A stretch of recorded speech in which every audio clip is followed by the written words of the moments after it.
ये क्या हो गया बिहार में कि नीतीश कुमार और लालू प्रसाद यादव ने सीटों का बंटवारा कर लिया।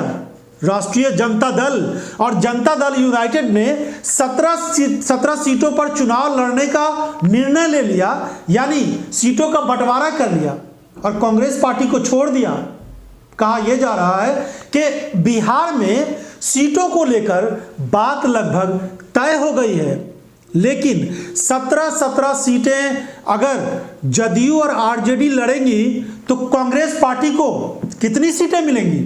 बिहार में लोकसभा की 40 सीटें हैं। 17 34 सीटों पर अगर ये पार्टियां लड़ जाएंगी तो फिर 6 सीटें बचती है।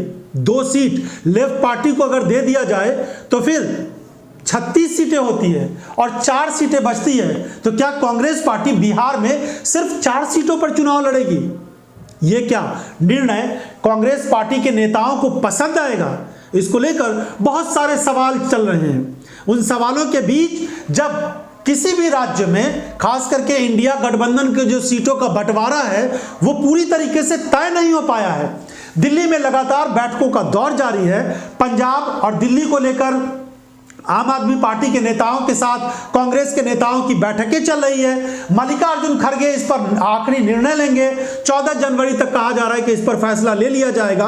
खास करके कुछ ऐसे राज्य जहां पर गठबंधन को लेकर कई तरह का पेच फंसा है, इसी में बिहार पर भी फैसला होना है। लेकिन इस बीच ये खबर आ गई है कि बिहार में राष्ट्रीय जनता दल और जेडीयू ने 17 सीटों पर चुनाव लड़ने का फैसला कर लिया है और उनकी तैयारियां भी उस पर चल रही है। और इधर 6 सीटें छोड़ दी गई हैं कि उस पर बाकी पार्टियां फैसला करेंगी, यानी कांग्रेस पार्टी और फिर लेफ्ट पार्टियां।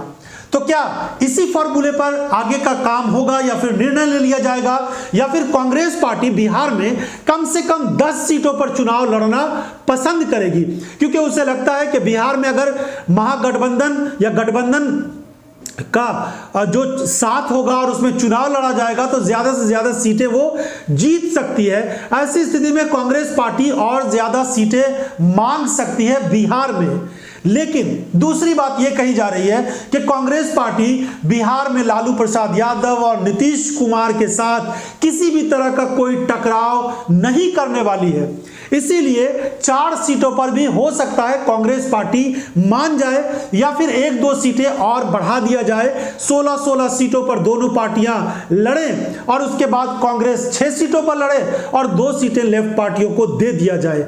तो क्या आपको भी लगता है कि बिहार में इसी फॉर्मूले पर काम होना चाहिए कि 16 सीटों पर राष्ट्रीय जनता दल और जनता दल यूनाइटेड चुनाव लड़े और 6 सीट कांग्रेस पार्टी को दी जाए और 2 सीटें लेफ्ट पार्टियों को दी जाएं? अगर आपको भी लगता है कि ऐसा फैसला बिहार के हित में हो सकता है, बिहार में महागठबंधन के हित में हो सकता है, इंडिया गठबंधन के हित में हो सकता है, तो कमेंट बॉक्स में जाकर अपनी राय जरूर दीजिए। बहुत बहुत धन्यवाद।